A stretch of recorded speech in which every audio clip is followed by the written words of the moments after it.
근데 여기 교회로 오니까 몽골에도 계시다고 그러고 이란에 또 우리 그 김경숙 자매님 갔다 오고 그래서 털을 닦아놨다고 그러고 그래가지고 막 갈 데가 많다 이런 생각이 드니까 어머 정말 이 나이에 뭐 남들이 볼 때 지금 우리 전에 한번 이런 전했더니 큰일 나는 줄 알고 얘가 점점 막 제정신이 아니라고 생각을 근데 저는 막 꿈이 생기는 거죠.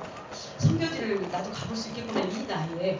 그러면서 막 소망이 생기고 그랬거든요. 보면은 먼저 우리가 성령이 충만할 때 그래서 저희 그때 주제가 예수 부활과 그래서 성령 충만 것이 어떤 것인지에 대해서도 우리가 또 계속 말씀을 나누고 또 부활이 아니고는 성령 충만을 우리가 또 거론할 수가 없는 상황이었잖아요. 그러니까 예수 부활이 선명해지면 선명해질수록 오늘 오전에 말씀 우리가 받은 것처럼 영원한 나라가 너무 선명하게 되기 때문에 우리의 삶이 정말 시시하게 어떤 내 문제 여러 가지 그 있잖아요. 주어진 문제들이 얼마나 많습니까? 살자면 맞습니다. 육신이 있으니까 그런 문제로 인해서 우리가 넘어지지 않고 오직 하나님을 바라보고 갈 수 있다는 것이 이게 부활복음을 가진 자의 능력이죠. 네. 그 능력이 우리에게 지금 와 있는 것이거든요. 그게 언제 확 열리냐 이건데 우리 전도사님 그 간증을 들으면서 저도 막 속이 떨리는 거예요. 이게 정말 왔다 갔다 하는 싸움인데 초점을 분명히 해야 되겠구나. 오늘 참 많이 우리가 또 생각해보고 싶은 게 뭐였냐면요. 예수님과 동행하기 위해서 그 관계가 없어질 수 있는 것은 성령이 충만한 예수님을 잃어버리면 그렇게 된다고 그랬잖아요. 제가 그것 때문에 좀 여러 가지로 생각을 해봤어요. 목사님 그동안 말씀하셨던 게 성령 충만을 받기 위해서는 받는 것처럼 이 사람의 말을 받지 않고 목사님의 말씀이든 자에게 역사가 있다라고 하셨고 또 하나가 뭐였냐면 고린도전서 15장 11절처럼 나나 그들이나 이같이 전파하며 너희도 이같이 믿었느니라. 하나님의 구원의 길 우리가 동의하게 가고 있는 계속 말씀을 들으면 우리 귀가 열리고 영원한 나라가 보이고 이렇게 차례차례 가는 거예요. 그래서 전혀 진짜 걱정할 것이 없고 저도 처음에는 많이 걱정을 했어요. 뭐 정말 믿는 자의 어떤 지금 모습으로 가고 있나 막 이런 거 정말 많이 걱정을 했거든요. 다 됩니다. 목사님 계속 그러셨는데 지금은 저도 그 말을 할 수 있는 약간의 단계가 왔어요. 다 돼요. 얼마나 신나요. 다 되니까. 근데 모르면 답답한 일이죠. 근데 우리들이 이제 우리가 또 이 땅에 사는 동안 싸우면서 그게 점점 벗겨지고 선명해지는 갈 거라고 생각이 듭니다. 그래서 제가 이제 아침에 조금 그래도 준비를 해야죠. 양심이죠. 무슨 말씀을 나눌까 이러면서 조금 준비를 좀 해보다 보니까 어떤 것이 좀 이렇게 들어왔냐면요. 그리스도와의 동행에 있어서 우리가 그 공동체잖아요. 지체 안에 누가 계신지를 보는 거. 이게 지금 공동체거든요. 그래서 그게 되고 그러면 형제를 위해 죽는 것이 마땅합니다. 이게 이제 나오게 되고 이러는데 제 자신을 봐도 아직 그 단계는 아니에요. 그런데 이 공동체가 점점 저희가 더 이렇게 선명해지고 내 피부치와 같이 피부치보다 더한 거죠. 사실 하늘 가족이니까. 그래서 그런 생각을 계속 하려고 묵상을 해보니까 성령이 충만하면 그렇게 되는 건데요. 그래서 찾아보다 보니까 황금률이 나오더라고요. 그 황금률이 뭔지 아시죠? 마태복음 7장 12절에 보면 무엇이든지 남에게 대접을 받고자 하는 자에게 너희도 남을 그렇게 대접하라. 이것이 율법이요 선지자니라. 이런 말씀이 있습니다. 그게 이제 하나님께 우리가 이런 죄사함을 받고 용서를 받아서 이렇게 기쁘게 생활할 수 있도록 하나님이 인도하신 이 모든 게 대접을 받는 거예요. 하나님에게 우리가 어떻게 받고자 하는 그 마음을 말하자면 남에게도 그렇게 하는 거예요. 우리에게. 그게 바로 뭐라고 그러냐면 율법이요 선지자니라 이렇게 말씀을 하셨더라고요.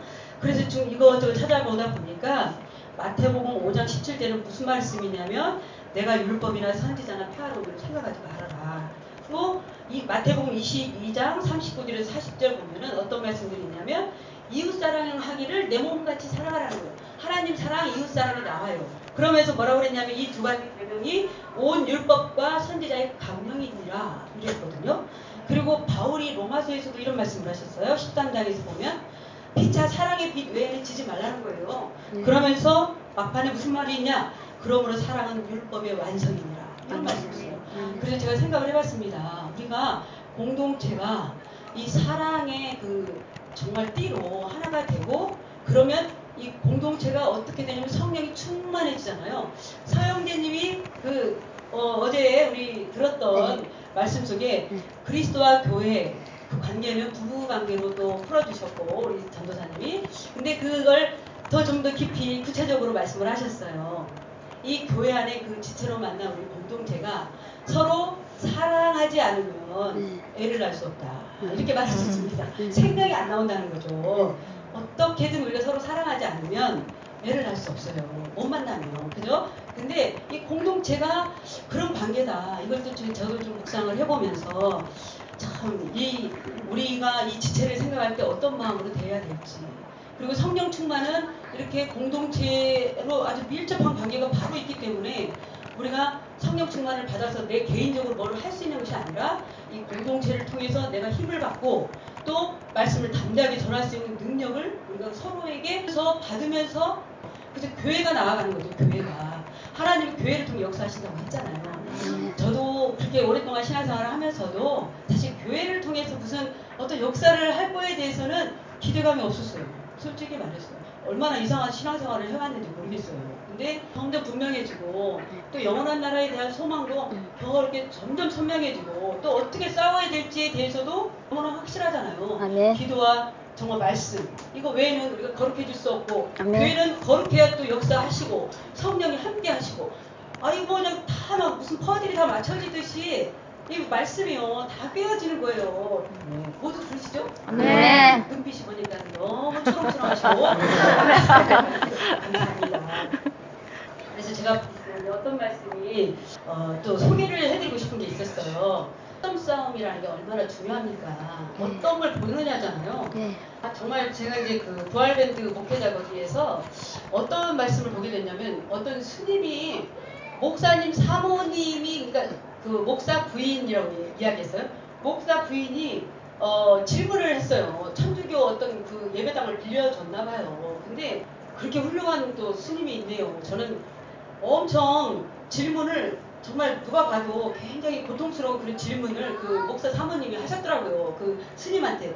근데 얼마나 그 답을 명쾌하게 하셨는지 초점 싸움이야 완전히 초점 싸움. 제가 조금만 소개를 해볼게요. 어떤 예수의 길을 그분이 제목이 뭐였냐면 스님이 목사 부인에게 예수의 길을 말하다 이런 제목이에요. 그 목사님이 얼마나 목회를 하기까지 힘든 그 과정이 있었냐면 유학 장학생으로 뽑혔는데 선발자가 다른 사람으로 바뀌고 또 귀국을 해가지고 교수 후보에 1등이었는데 인맥에서 밀리고 또 시골교회 5년째 읽었는데 장로나 권사가 내쫓고 또 시어머니가 또 이 그 사모님한테 악담을 퍼붓고 화풀이를 하고 너무 힘들어서 가끔은 살고 싶지 않다는 마음까지 이렇게 생각이 들었다는 거예요. 그 고민을 이 이제 스님한테 질문을 던진 거예요. 나 어떻게 하면 좋아요? 이렇게 이제 물어본 거죠. 참 이상하긴 하지만 근데 은혜가 되더라고. 제가 다 이렇게 읽어봤어요. 그랬더니 너무 진짜 불쌍하죠. 사람의 그 마음을 이렇게 인간적인 차원에서 봤을 때는 이 사모님이 너무 불쌍하더라고요. 근데 이 그 스님이 뭐라고 그러냐면 그리스도의 길을 따를지 세상의 길을 따를지 선택이다 이렇게 이야기하시면서 그 목사님은 그 그리스도의 길을 따르기로 선택을 했다 그런 말을 했고 또 말하자면 괴로워하는 이 우리 그 갈등의 문제는 내가 자꾸 초점을 정확하게 갖지 않고 세상으로 가기 때문이다 이렇게 말을 했어요. 너무 잘했죠. 그러면서 진짜 되게 중요한 말을 한 게 그러니까 그 남편이 말하자면 잘못한 게 있다면 결혼을 한 것이다 이렇게 이야기를 했었죠. 왜냐하면 이 사모님까지 그 길을 걸어가라고 강요한 것이 됐으니까 그러니까 이거 힘들 수밖에 없다는 거죠. 사실 굉장히 많이 있어서 내가 나중에 이걸 한번 단톡에도 올릴 수 있으면 올려볼게요. 정말 이 그 초점 싸움이라는 거, 이 스님들이 정확한 말을 하면서 이 사모님한테 하는 말이 정확하게 남편이랑 이렇게 가려면 그 남편의 그 그리스도의 길을 따라가는 거 이거 정상적이다 이렇게 이야기했거든요. 그러니까 정말 그 사모님도 양당 간에 결정을 내리셔야 되는 거죠 사실. 그래서 전부 다 우리가 지금 하고 있는 게 초점 싸움이었거든요. 예수만 바라보냐 내 속에 있는 예수 그리스도 바라보냐 내 질그릇 바라보냐 이거였잖아요. 내 질그릇을 바라보면 너무 무너져요 계속. 근데 내 안에 계신 예수님을 정말 우리가 묵상하면 어때요? 정말 모든 것에 능력이 하나님께만 있고 우리에게 있지 않다. 이거 고백이 되고 그래서 감사하고 제가 오늘 이렇게 편안할 수 있었던 이유가 이렇게 가만히 생각해 보니까 찬양단도 너무 자연스럽고 그러니 저도 영상 편있고 하나님 역사예요. 너무 잘해버리면 제가 그치. 더 떨렸을 확률이 큽니다.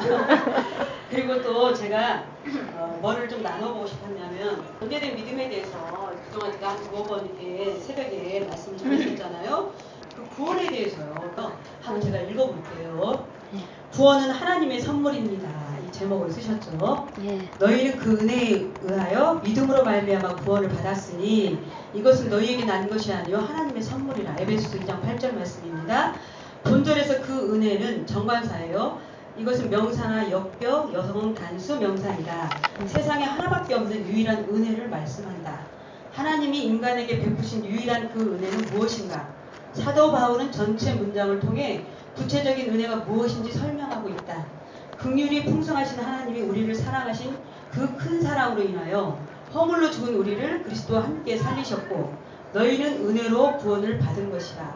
또 함께 일으키사 그리스도 예수 안에서 함께 하늘에 앉히시니 이는 그리스도 예수 안에서 우리에게 자비하심으로써 그 은혜의 지극히 풍성함을 오는 여러 세대에 나타내려 하심이라. 에베소서 2장 4절 말씀이에요. 중요한 게 이제 지금 우리 예수 그리스도의 십자가와 부활을 일으키신 것, 그 부활에 대한 말씀인데요. 본절에서 그 은혜는 추상적인 개념이 아니라는 거예요. 하나님의 주도적인 은혜로 오는 여러 세대에게 역사성을 둔 그리스도의 십자가와 부활, 승천 사건이 그 은혜라는 거예요. 이게 너무 중요하잖아요. 우리가 계속 이렇게 알고 있었던 거긴 해도 이렇게 또 이재희 목사님이 정확하게 이 말씀을 그 헬라어라 이런 게 있어요. 풀어놓으셨어요. 그런데 그 은혜라는 것은 정말 추상적인 개념이 아니다. 그리고 우리가 여러 세대의 역사성을 둔 그리스도의 십자가와 부활, 승천 사건, 이것이 은혜라는 겁니다. 그래서 성경대로 그리스도께서 이 땅에 오셔서 죽으시고 또 부활하심으로 인간의 구속을 완성하신 은혜가 된다는 것입니다. 이 은혜의 사건을 들을 때 믿음이 생겨나는 거예요. 그리스도의 말씀으로 말미암았느니라. 그러죠. 우리 로마서 14장 17절인가 그렇죠. 그래서 이 그 믿음이 어떻게 생겨나나 체험을 많이 하고 이런 게 문제가 아니라 그리스도의 정확한 말씀, 이 복음을 들었을 때 그 말씀을 계속 듣다 보면 이 정확한 그 복음 안에서 믿음이 자라난다는 거예요. 그리고 우리가 정말 증인으로서 순교까지도 갈 수 있는 거죠. 저도 이렇게 오기까지 힘겨웠지만 정말 너무 정확해지는 거예요. 점점 정확해지고 모든 분들이 그렇게 갈 수 있게 되기 때문에 우리 교회가 너무 소망이 있는 거고 하나님 앞에 감사한 거죠. 한 사람 한 사람이 소중하게 보이는 이유가 뭐라고 생각하세요?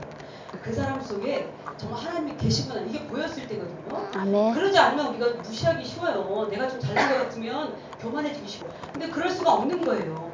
다 하나하나 하나님의 지체로 이렇게 교회를 몸으로 이렇게 서로를 만나게 해주셨잖아요. 그래서 다 소중하고 보고 싶고 늘 고백하잖아요. 보고 싶다고. 그래서 신자의 구원은 성령의 간섭하심을 통한 100% 하나님의 은혜이다. 왜냐하면 말씀으로 천지를 창조하신 창조주가 인간이 되어 이 땅에 오셔서 성경대로 죽으시고 부활하신 사건은 흑암으로 가득한 철저히 자신이 주인된 악하고 음란한 우리의 마음을 굴복시키기에 충분한 기묘하고 오사이신 삼위일체 하나님의 역사이기 때문이다. 은혜에 의한 믿음은 무엇인가 그랬어요. 믿음은 구약에 약속된 구속사역을 통한 예수님이 우리의 주와 그리스도이심을 믿는 것이 성경적인 믿음이라는 겁니다. 그리고 믿음의 발생 요인은 성령의 인도하심을 통한 하나님의 선물이신 성경에 계시된 그리스도에 관한 말씀을 들을 때에 생겨나는 것이다. 그랬어요. 그래서 믿음은 들으면서 나고 들으면 그리스도의 말씀으로 말미암았느니라. 제가 떨긴 떨었나 봐요. 로마서 10장 17절이에요. 그리고 신사도운동이 이단적이고 악한 이유가 초월적인 하나님을 예수 그리스도를 통한 믿음이 아닌 인간의 느낌과 감정을 통해 만나려고 하는 악한 중심에서 나오는 생각이기 때문이다. 너무 정확하게 이렇게 정리를 해 놓으셨어요. 신사도운동 하시는 목사님, 주님의 교회 목사님 오셔서 또 우리에게 확증하고 계시잖아요. 정말 섞이면 안 된다 이런 말씀도 하셨고 그래서 우리가 정말 매일매일 싸워야 되는 게 우리가 믿는다고 생각했는데 그 믿음에서 떨어지면 믿지 않는 자가 되어서 또 혼미함을 받는 거죠. 그러다 보면 우리가 자꾸만 나를 바라보게 되고 무너짐이 생기고 자꾸 넘어져요. 그렇지만 이 넘어짐도 은혜라고 할 수 있는 것은 그래야 겸손해요. 또 내가 늘 잘 가면 교만하기 짝이 없는 것이 우리 인간의 아주 속성이기 때문에 하나님 그걸 아셔서 그럴 때도 은혜고 또 다시 치고 일어날 때도 은혜고 모든 게 다 은혜인 거예요. 우리는 늘 감사만 있습니다. 항상 기뻐하고 쉬지 말고 기도하고 범사에 감사하라는 말씀이 오늘 더욱더 더 그게 정말 실제가 되는 저는 시간이었어요. 우리 전도사님 말씀하신 것처럼 정말 우리 왜 기도해야 되는지 이것도 그냥 뭐 많이 들어서도 우리가 할 수도 있었거든요. 근데 새벽을 깨우며 기쁨으로 나와서 정말 자기가 육신을 쳐서 복종시켜야 되는 이유가 늘 첩점 싸움에서 내가 넘어질 수 있는 자임을 알고 하나님을 바라보기 위해서 이 자리에 나와 있고 또 그렇게 할 때 하나님이 이 혼미할 수 있는 이 영에서 우리를 정말 늘 벗겨주시는 그 거풀을 벗겨주시고 하나님의 영원한 나라를 바라볼 수 있도록 계속 인도해 가실 수 있다는 거. 그게 바로 기도의 힘, 또 말씀을 늘 우리가 묵상하면서 또 말씀 앞에 서는 거. 자기 자리에 가서 책상에 깨끗하게 정리해 놓으셨죠? 네. 거기 가서 또 그거 아직도 안 해놓은 사람 혹시 없죠? 해놓으셨을 것 같아요. 그렇게 자꾸 앉는 거 이게 참 너무나 우리 실질적으로 또 적용이 되잖아요. 그냥 어떻게 했는지 자세히 안 알려주시면 우리가 몰랐을 뻔했죠. 근데 저도 사역한다고 한참 열심히 막 신방단도 했는데 부활이 됐던 이유가 뭔지 이제 여기 와서 점점 더 많이 알게 됐어요. 말씀 앞에 서야 말씀 앞에 서야 그래도 하나님이 은혜를 주세요. 왜냐하면 진리니까. 그리고 영원한 나라를 볼 수 있도록 선명하게 자꾸 도와주시는 걸 제가 계속 깨닫거든요. 그리고 제가 이제 또 뭐를 하나 또 소개를 해드리고 싶냐면요. 우리 마음이 상당히 부패되어 있었고 또 견관증이 있어서 이 말씀을 참 받는 게 부들부들해야 되는데 잘 안 받아지잖아요. 근데 에스겔서에 나와 있는 것처럼 성령이 우리에게 새신을 부어주시사 우리의 마음을 부드럽게 하시면 이 말씀들이 쏙쏙 들어오고 스펀지처럼 우리가 또 빨아들이게 돼요. 그러니까 우리 그 심령이 늘 부들부들해질 수 있도록 성령을 더 우리가 의지하면서 나아가야 됩니다. 그리고 제가 이제 어떤 것을 또 최근에 한번 좀 나눠보고 싶었던 게 뭐였냐면 이 세상에 살아가면서 얼마나 많은 지혜가 하나님이 복음을 드러내고 있는지 많이 우리는 영상으로도 보셨을 거예요. 생각나시죠? 모소대나무 이런 거. 어떻게 그런 나무가 있었지 할 정도로 깜짝 놀랐고 또 바보새가 있잖아요.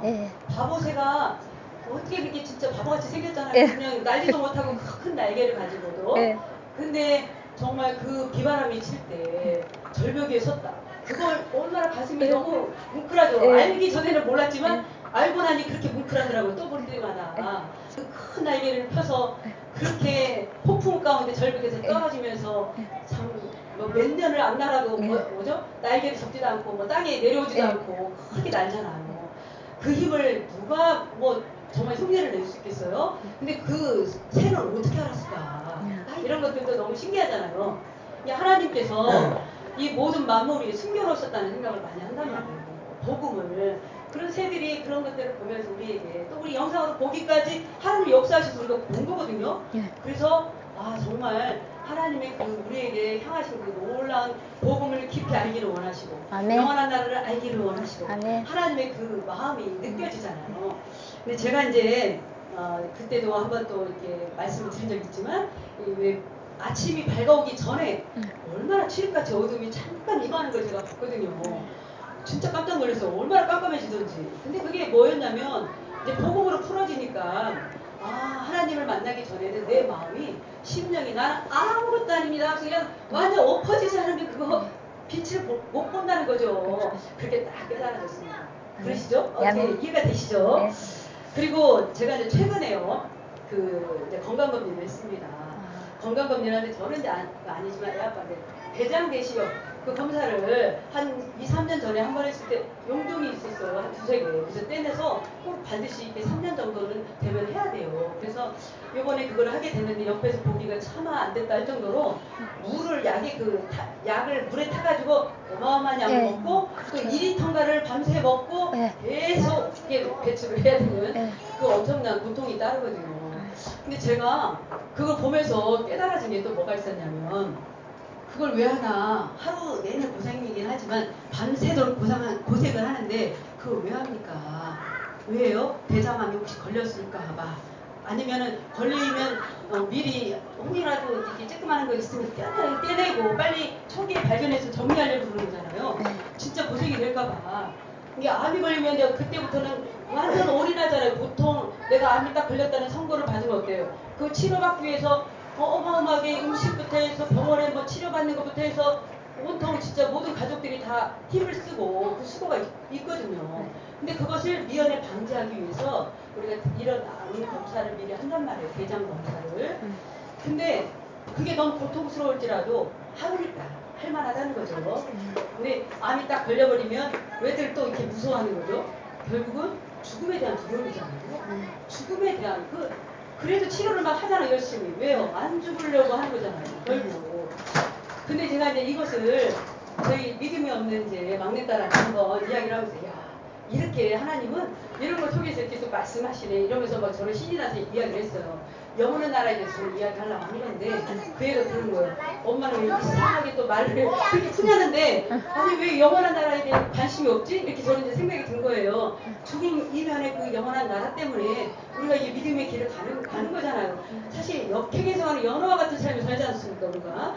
근데 그 아이는 그것이 안 보인 거죠. 완전 어둠이니까 그렇죠. 근데 정말 그 아이의 말을 그랬어요. 엄마 왜 그렇게 생각해? 이 세상이 중요하니까 그렇지. 이 세상에 사는 동안 정말 건강하게 살려고 하니까 그렇지. 그 암이 걸렸을 때 그 열심히 그 항암 치료를 하는 이유가 이렇게 말하면서 엄마는 이상하다 그러더라고요.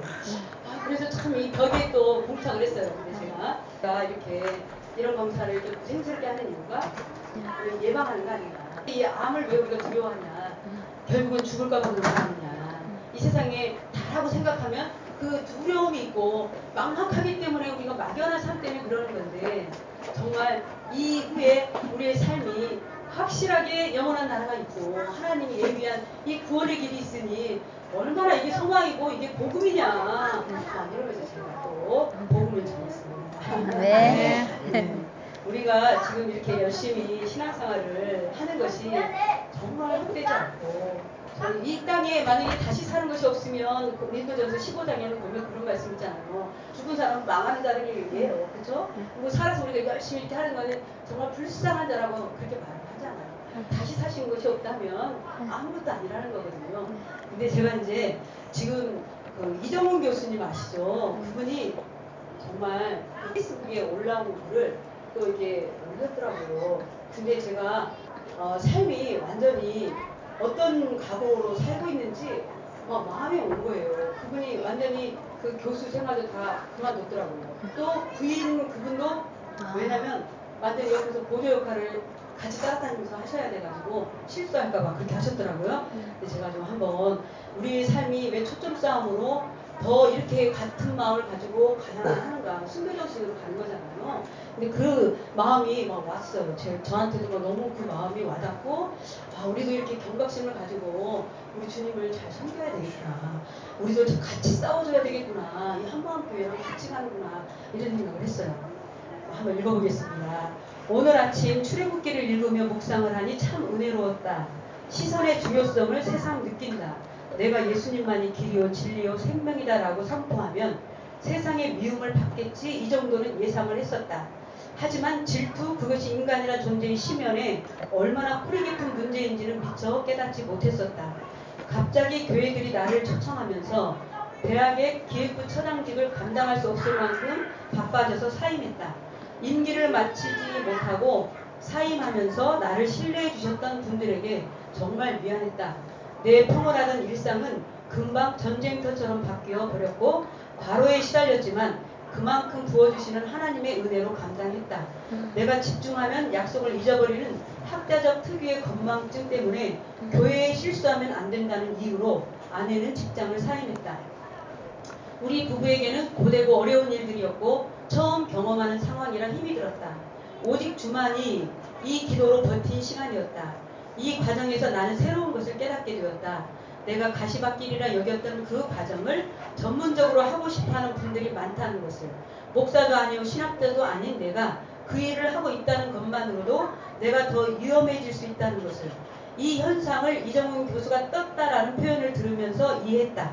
나는 하와이에서 학술대회 참가 그리고 미팅들, 제주도에서의 집회, 국회에서의 양심적 병역 거부 발제를 마치고 14일 만에 스위트홈에 돌아올 수 있었다. 나는 누구시냐라는 눈으로 나를 바라보는 우리 집 야옹이와 마주쳤을 때 웃어야 할지 울어야 할지 대략 난감이었다.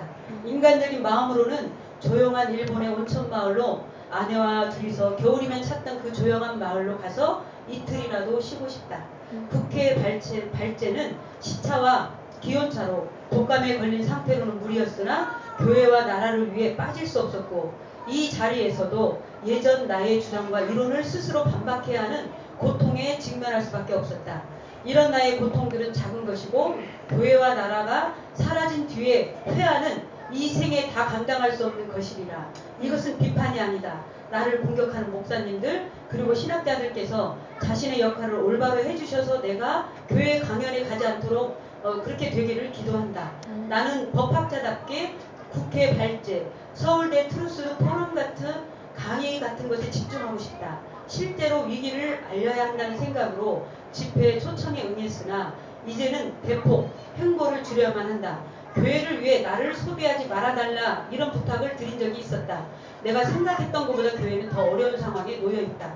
스스로를 진보적 기독교인이라고 자청하는 분들은 이 체제가 붕괴되면 교회의 존립 기반이 사라진다는 것을 아셔야만 한다. 교회 개혁한다고 교회 해체 세력과 동역하고 정치 개혁한다고 체제 붕괴 세력과 동역하면 결국 교회도 나라도 여러분의 생존 기반도 사라지는 것이다. 나라는 존망의 위기에 직면해 있다. 사람들은 지금 자신이 보는 것 그리고 보고 싶은 것에 몰두한다. 기도를 드릴 때마다 눈물이 마르지 않는다. 내 개인의 평온하고 행복했던 일상을 바랄 수 없는 상황이다. 내가 미국과 일본의 리더들과 교류하면서 느꼈던 공포를 아는 한국인이라면 지금 그렇게 태평하게 지낼 수 없을 것이다. 평창의 거짓 평화에 속지도 않을 것이다. 나는 두렵다. 우리 부부는 부자는 아니어도 각자 일이 있게 생계를 꾸려나가는데 아무런 어려움이 없다. 둘이서 집 근처 해운대 해변을 산책하고 맛있는 건 먹고 얼마든지 소박한 행복을 누릴 수 있다. 어제 저녁 아픈 나를 보살펴주는 아내의 피로를 느꼈을 때 나도 모르게 눈물이 났다. 세상에서 욕먹고 교회 내에서 욕먹고 과로로 병든 남편에게 우리 이런 것 다 하지 말고 예전처럼 조용하고 행복하게 살면 안 돼? 이렇게 묻는 것 같아서 마음이 아팠다. 나는 오늘도 나의 주 나의 하나님 오직 한 분이신 그 진리를 바라본다. 주여 저와 제 나라를 구해주시옵소서 하고 감옥에서 기도하던 이승만 박사의 영성을 떠올리며 속죄와 기도의 시간을 갖는다. 아멘. 너무 마음이 아프더라고요. 이렇게 얼마나 같이 싸워줘야 이렇게 정말 가슴 아프게 못하고 정말 이틀이라도 온천에 가서 쉬고 싶다는데 그것도 너무나 마음이 울컥하더라고요. 제 자신을 또 보니까 죄송스러운 마음도 있고 우리가 또 우리 후손들을 또 생각하면 더 이렇게 함께 진짜 마음을 같이 해서 힘을 실어야 되지 않겠나. 자, 우리가 이 시간에 기도를 할 겁니다. 기도를 하는데 먼저 우리가 첫 점수하고 우리 목사님이 안 오실까요? 자, 이것까지는 우리가 기도를 음악을 좀 크게 틀어주시고 기도를 할 겁니다. 어떤 기도를 이렇게 하시면 좋겠냐면 내가 먼저 부활의 주님 앞에 선명히 서야 된다는 거. 이걸 좀 인지하잖아요. 그러니까 그거에 대한 간절함이 있어서 영원한 나라를 반드시 우리가 더 선명하게 보기를 원합니다. 하나님 그 기도를 하시고 또 이어서 그냥 제가 이렇게 멘트를 안 줄 거예요. 저는 목사님처럼 못하겠습니다. 그러니까 우리 성도님들이 정말 그런 마음으로 기도하시고 그 다음에 이정훈 교수님 이거 읽어본 것처럼 우리가 한마음교회는 우리가 부활복음을 만난 사람들은 다 그 시당으로 우리도 하나님 일어서게 해주세요. 이렇게 강력하게 우리도 기도하면서 참으로 우리 주님 앞에 우리의 마음을 드릴 수 있는 우리 모두가 되기를 원합니다. 기도하겠습니다. 주여 1차